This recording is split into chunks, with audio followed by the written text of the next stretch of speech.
it's winter now, so is it your first? It's our first winter up there, yeah. It's been chilly. We've had a couple of days in the teens already. Yeah, it's nice. We wanted to change the season. I don't worry about it. We've never had a change of season down there, so this is nice. I like to change for a week or so. No, you don't. We went up to Tennessee to visit Jimmy and Christine. It was 20 degrees out. We didn't leave the house the whole week. Went up to New York to watch the Macy's Day Parade. Never left the house. No,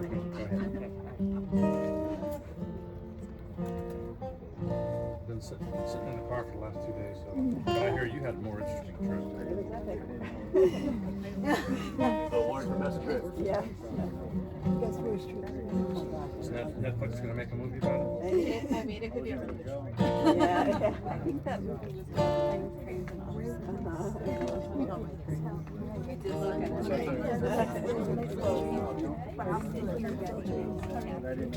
I saw her yesterday.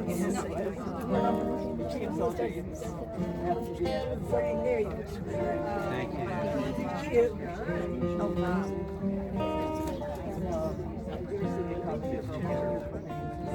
I saw it.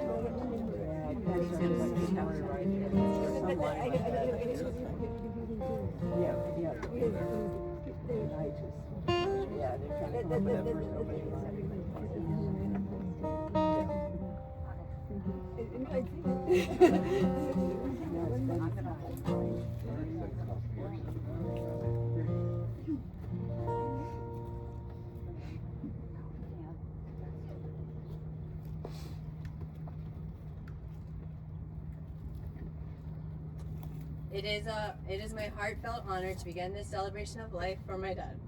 On behalf of my mom, my sister, and our entire family, I want to sincerely thank each of you for being here today as we come together to honor and celebrate a man who meant so much to all of us, my dad.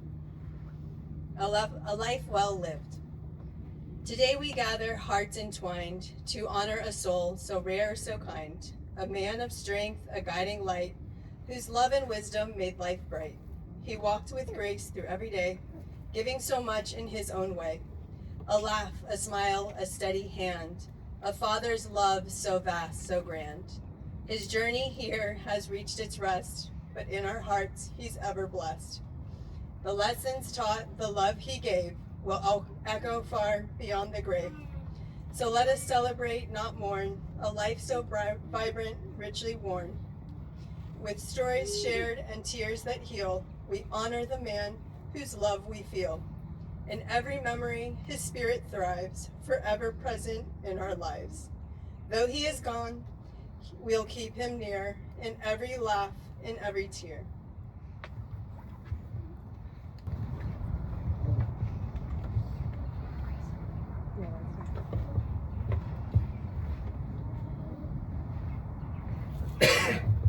Oh, no, Betty. It's Betty.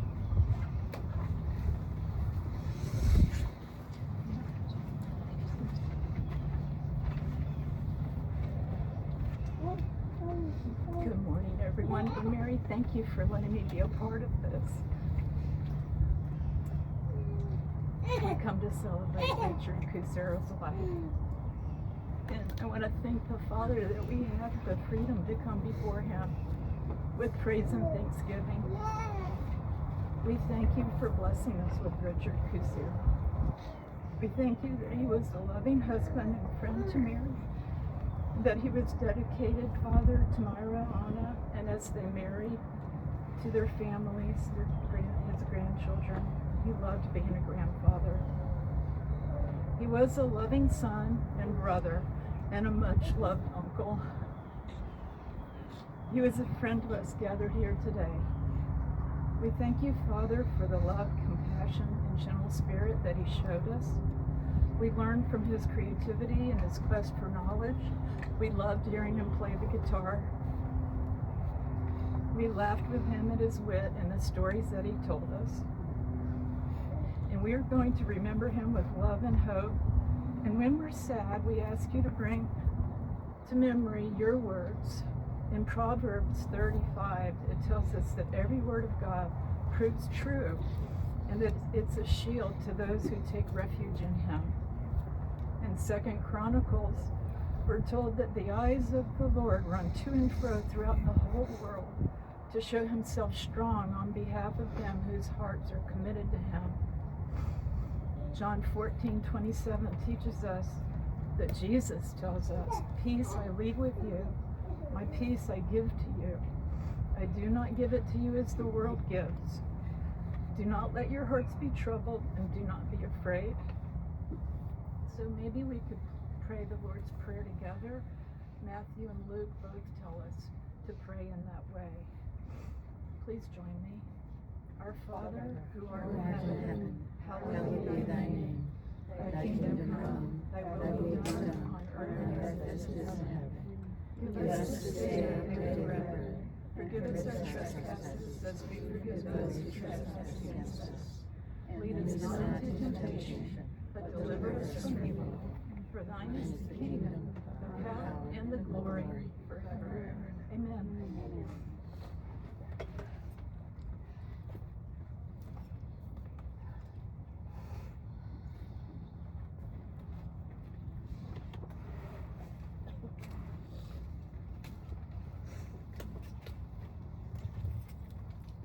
Today I stand before you with a heavy heart, but also a spirit of love as we remember and celebrate my dad.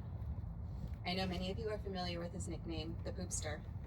I can't quite explain how it began, but it became a running joke between us, especially once he embraced emojis. Alongside the iconic poop emoji, he lovingly called me Leishan Pops, a playful twist on my middle name, Alicia. I have a precious note that he wrote me that simply just said, "Love you, Leishi, Poopster." It's a small treasure I will cherish forever. I have dreaded this day. It firmly marks the reality that my dad is no longer with us. But today I find solace in being surrounded by loved ones who share our memories as we lay him to rest. It has been incredibly challenging to watch a loved one fade away from afar. Yet I know he felt love John and I always tried to bring whenever we could be there. I am now filled with relief, love, and strength, knowing he is no longer suffering. I want to take a moment to share how profoundly my dad impacted my life. His love of history was contagious. He could turn even the simplest story into something grand and profound, whether it was sharing a tale of a dog in Pompeii or reminiscing about soaping down the railroad tracks of his youth. He had always a way of making every listener feel captivated, teetering on the edge of their seat, ready for the next twist in the tale. One of my favorite things about my dad was the way he was always the person I turned to when life felt overwhelming. Both dad and mom worked a lot, so mom took care of the day-to-day challenges of raising two girls. When dad was available to chat, it was a precious opportunity for me to seek advice on all the things life threw my way. As I grew older, I knew I could confide in him about the challenges with clients or friendships and day-to-day relationships. He listened without judgment and would always prompt me with saying, "Are you being honest with yourself?" He had a no-excuse policy. There was the right way, and then there was the lazy way. And if you chose the latter, you would receive that unmistakable look that only a father can give. Now, when I find myself falling short or not completing a task fully, I can almost hear him saying, "Leishi, don't slack." That reminder has proven handy in my work as a teacher and business owner. I want to honor my dad's resilience. He beat all the odds, even when everything felt stacked against him, right until the end. He was brilliant and kind, except when the food at a restaurant was taking too long. Then he would be ready to step in the kitchen himself. Many of us have witnessed that. Dad will always be my strong hero. Though his body has its struggles, his mind remained extremely sharp. I do envision him now restored and sharing outrageous stories with families and friends that have passed before us. This year has been incredibly tough for everyone, and I am deeply grateful for my mom and my sister's strength and bravery during these challenging times. I want to thank my husband, John, for his unwavering love and support to our family, going back and forth all those times. This loss is immense because we have all loved so fiercely. As we gather today and days ahead, let's keep his memory alive with good margaritas, reminiscing his stories, and the delightful aroma of a homemade dish. I love you, Dad. Poopster, your little ballerina.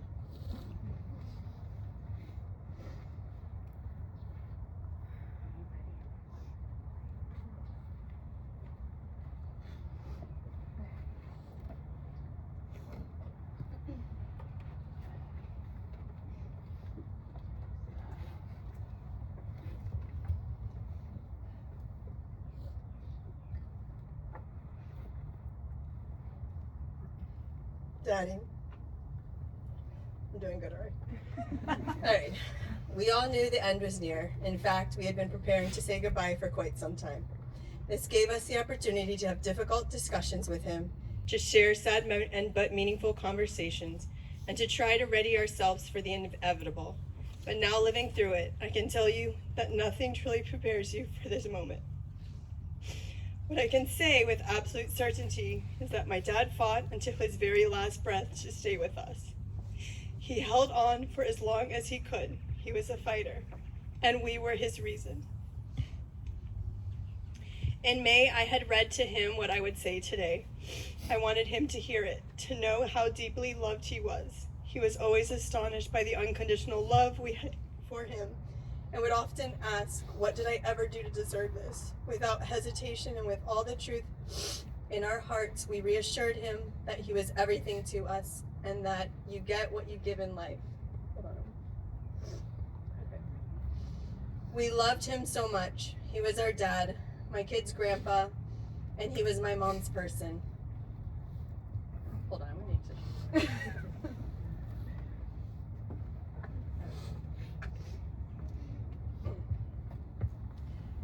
Dear Daddy, so many people write these, and the people who they love and should hear it most are on to their next journey.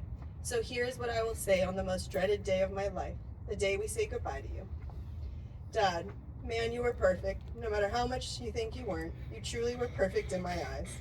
I honestly couldn't have imagined a more perfect dad, a hero, a man who showed me what it was to be loved unconditionally, never give up, that life isn't fair, to treat people how you want to be treated, and if you fall down 7 times, get up 8 times.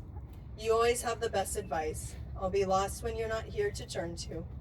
Your advice is the epitome of tough love with a touch of sweetness. The journey of your lungs started so many years ago. I've been holding my breath for so long. But man, it has been inevitable to die. We all know that, but what is unknown is how. And watching your how up front has been the most heart-wrenching thing I'll ever go through. But also the most pure witness of what it is to be a supportive family unit.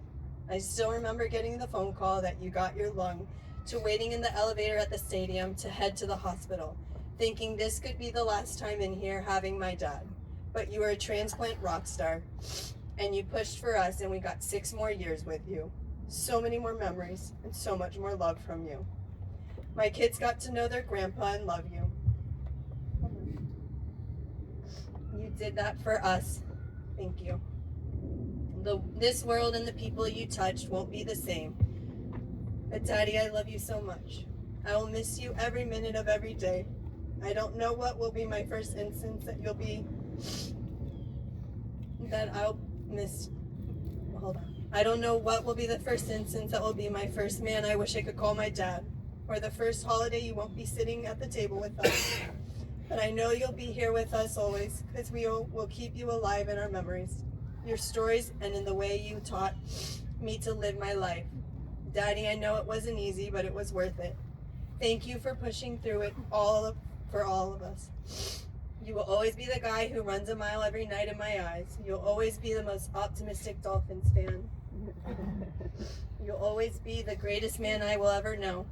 You'll always be the funniest person I'll ever know. You'll always be my kid's grandpa, and you'll always be my guy.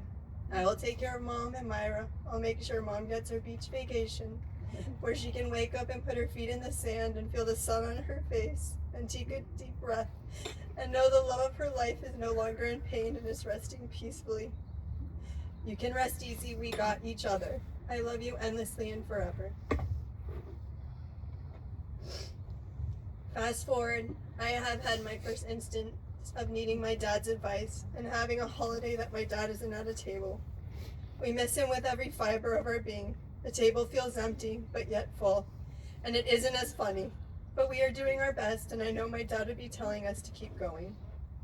Mayra and John, thank you for putting your life on hold and coming down as often as you could. I know it was difficult for you to feel far, but trust me, those breaks rejuvenated not only Dad's spirit, but Mom and I. You were truly a phone call away, because no one else in the world knew what we were going through but us. Kevin, Marley and Grayson, thank you for everything this past year. At a drop of a hat, I would have to rush over and help out and give Mom a break. Almost every day after school, I'd pick up the kids and head over to spend time with my dad. And those are times we all cherished. We would watch a show or a movie and talk about our day. My dad appreciated that time because it took his mind off being stuck in a chair, even if it was just for an hour. He would call me his guiding light, a nickname I will cherish forever. Mom, you held this family together. You basically became a certified nurse taking care of Dad. It was more than a full-time responsibility, and you did it without hesitation. He stayed around so long because of the love and care you gave him. You were his why, along with us, but you were at the center of it. So thank you. It's time for me to say goodbye. Daddy, you were the most, thank you for being the most absolute best dad Mayra and I could have dreamed of. Thank you for loving Mom for 50 years. Thank you for being there for our family. Thank you for being the world's greatest grandpa to my kids. Ew, sorry. Sorry about this part. In my eyes, you walked on water. Thank you for giving us all this time with you. I really hope you know how loved you are. You stayed with us as long as you physically possibly could, literally to the last minute. Rest in peace, Daddy. I hope you're in heaven, running your mile, cooking your meal, telling stories that captivate everyone's attention, producing a fabulous clothing line, jamming out on your guitar, and watching over us smiling. I hope we make you proud. Love you, Daddy, till we meet again.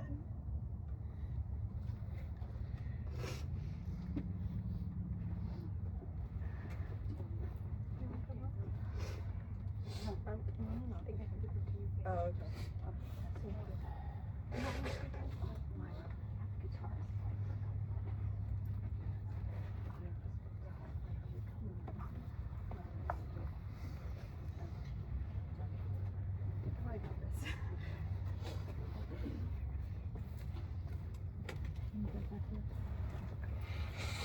Dear Grandpa, there are so many things I love about you, and I want you to know how special you are to me.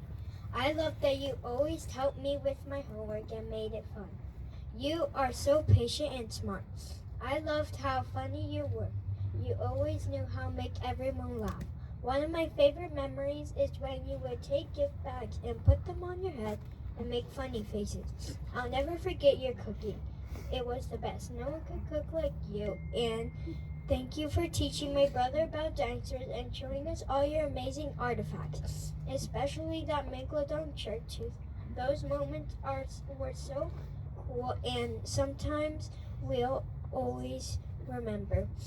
Grandpa, I love you so much, and I'll miss you forever and ever.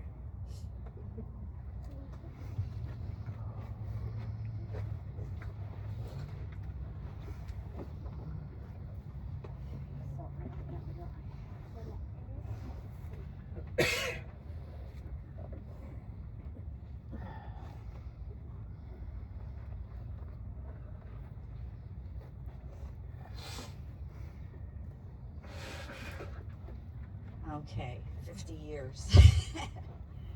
I don't know where to start, but I'll start. We first met in New York City. He was a chef at a restaurant on the Upper East Side. I was on the rebound from a job in Haiti. I had gotten really sick, and I ended up working in a restaurant where he was the chef for a brief period until I got my fashion industry compass back in order again.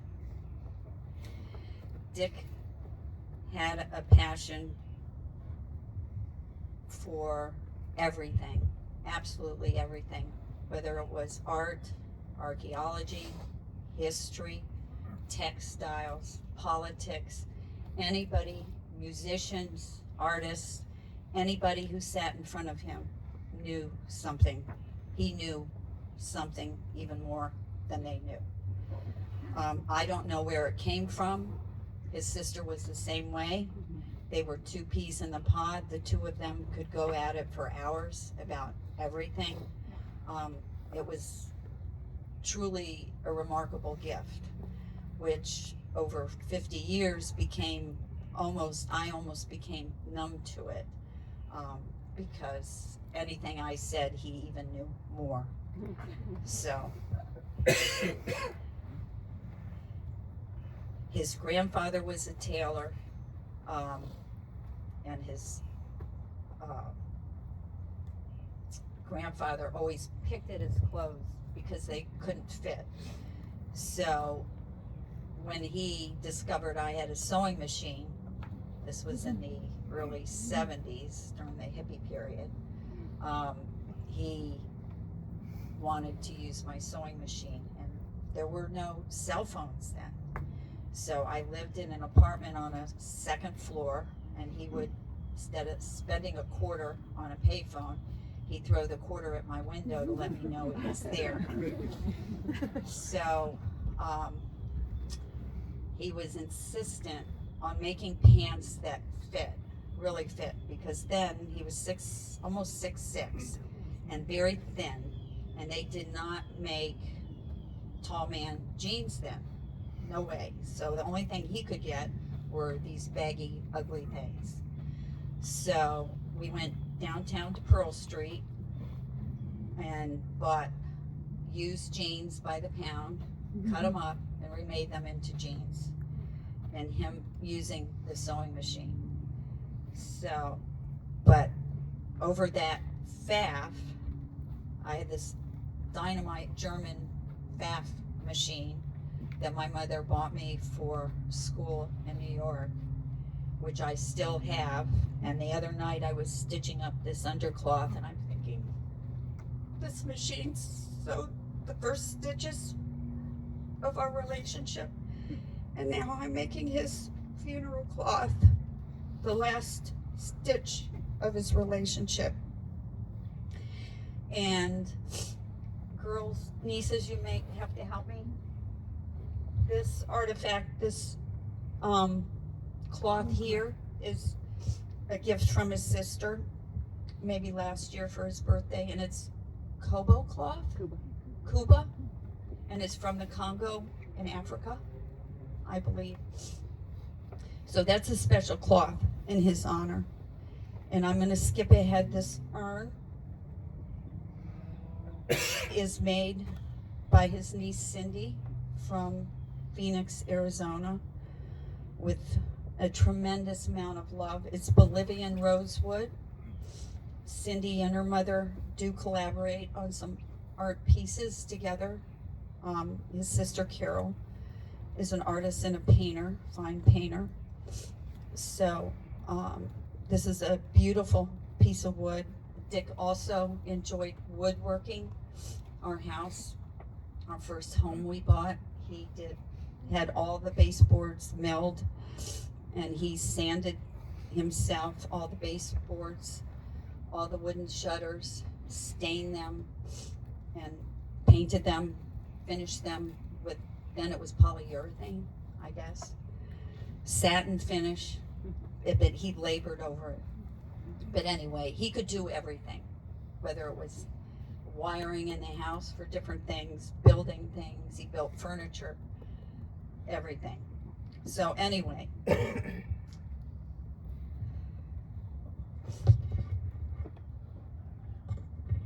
so in his industry, in the fashion industry, the people loved him.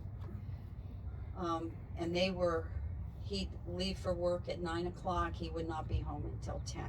But they were his family. He spent all his time there. And many of the young professionals that he worked with over so many years have written us, or even wrote to him as he was going through his lung transplant and going through the years of recovery for that, and sent videos of how he had influenced them and changed their lives, had confidence, he had confidence in them, helped them develop their talents and their creativity. And there's many stories. One story I love is there was a time when there was garment dye, and he had to for, excuse me, one.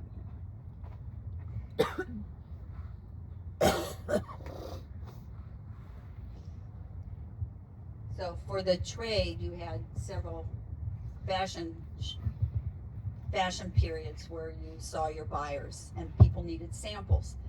So samples for garment dyed had to be really handmade, and they were dyed in small vats. So he went to the dye house, and he had a passion for immigrants and people who were struggling. He said, I can never find an American kid who works like these immigrant kids who really want to make a life for themselves. So he goes to the dye house, and the kid doing the dye vats was Jesse. So he said, Jesse, I really need the sample. I have to ship it by FedEx today. We had FedEx then. Life was totally different. And I need it by 4 o'clock. So I need the cloth dyed, we need to cut and sew it, and we need to get it on the truck by 4 o'clock. So he said, Jesse, take this $20 and don't tell anybody. So a couple days passed, and Clinton, who owns the dye house, said to Dick, do you know what happened with Jesse?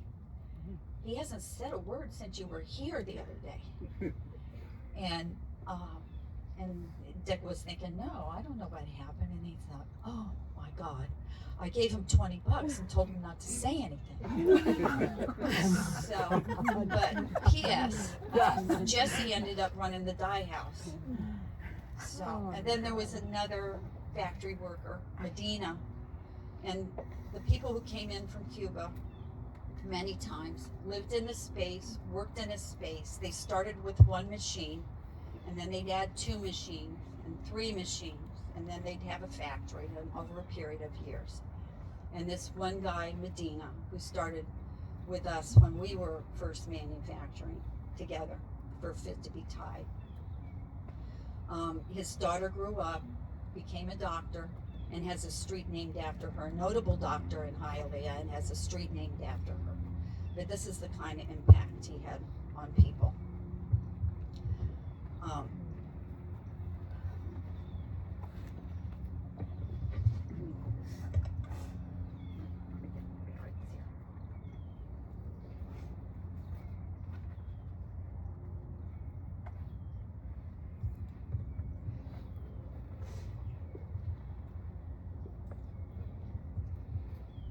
So Dick, he cooked, he cleaned. When I first met him, I couldn't touch his clothes. He had to wash his own clothes, because if, God forbid, anything shrunk, it was a 1/4 inch too short. He did all the cooking, and even if I was cooking, he was telling me how to cook, what knives I could use, what knives I couldn't use, what pan I could use, what pan I couldn't use, how I should crack the egg. I mean, it was on and on. He did yard work, he renovated a house, he built furniture, he knew everything. He knew every chef on TV, he knew the history of every politician, he knew planes, he knew cars, he knew trains, he knew appliances. He spoke Spanish with the people he had worked with. And all who knew him, and all who laughed with him, all who shared food with him, we all shared our children together. He was an amazing person who got under the skin of everybody. He even wrote, the year before he passed away, he let me know, because he was staying home and I was going to work every day, he let me know I wrote a children's book. So he wrote an adolescent book about morality and character, and found an illustrator in Indonesia through some internet service. It was a beautiful book, and he was very frustrated because he couldn't figure out the publishing format to get it on Kindle, but we're working on it, trying to get that finished.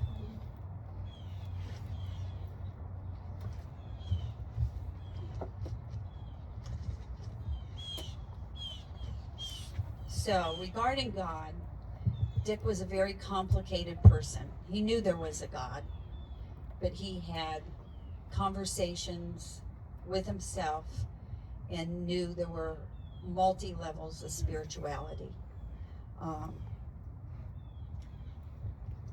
In one note, he wrote to me, sorry. My daughters didn't help me get tech savvy here for this event.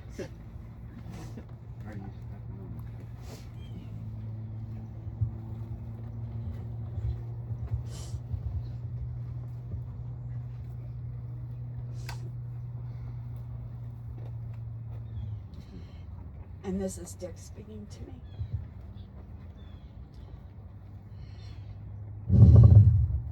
The other day, when I was complaining how God had given me a difficult day, you said, well, God also gave you me.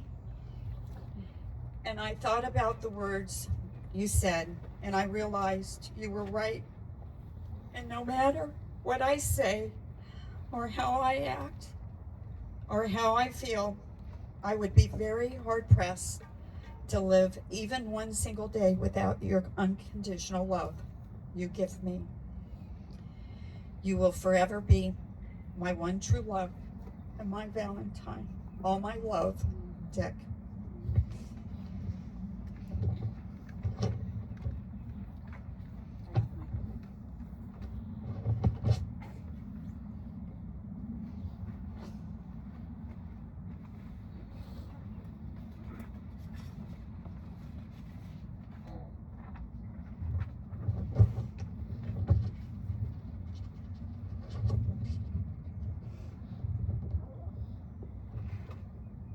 So I'm going to read this poem by Canon Henry Scott Holland from a canon at St. Paul's Cathedral in London. And this is how I feel about Dick. It's called Death is Nothing at All. So this would be Dick speaking. I have only slipped away into the next room. I am I, and you are you. Whatever we were to each other, that we are still. Call me by my old familiar name. Speak to me in the easy way you always used to. Put no difference into your tone. Wear no forced air of solemnity or sorrow. Laugh as we always laughed, at the little jokes we always enjoyed together. Play, smile, think of me, pray for me. Let my name be ever the household word that it always was. Let it be spoken without effort, without the ghost of a shadow in it. Life means all that it ever meant. It is the same as it ever was.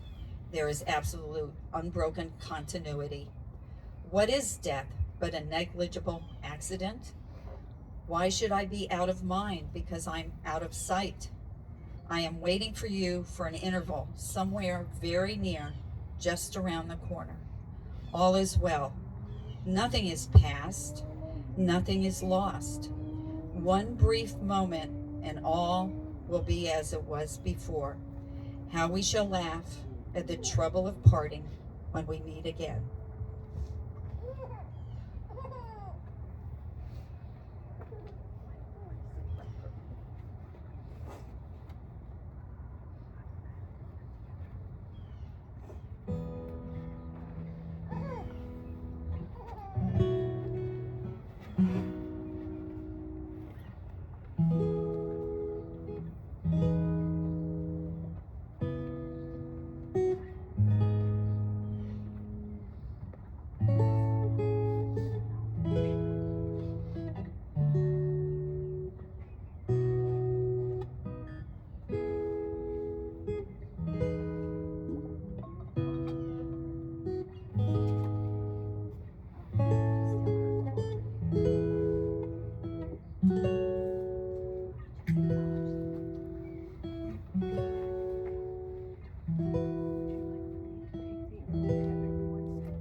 Ladies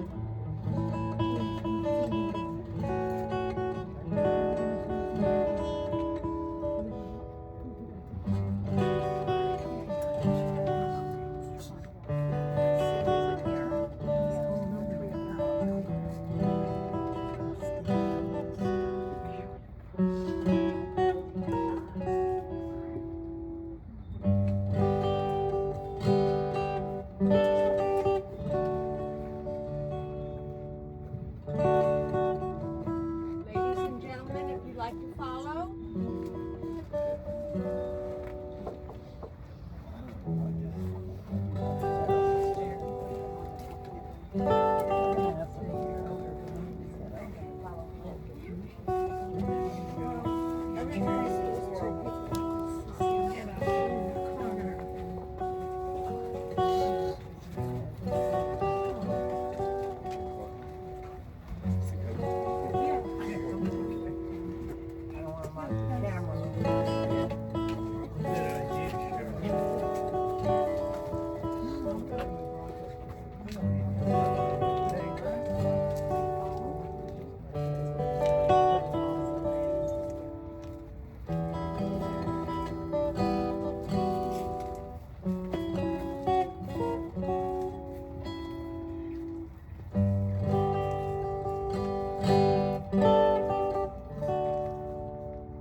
Your phone needs to.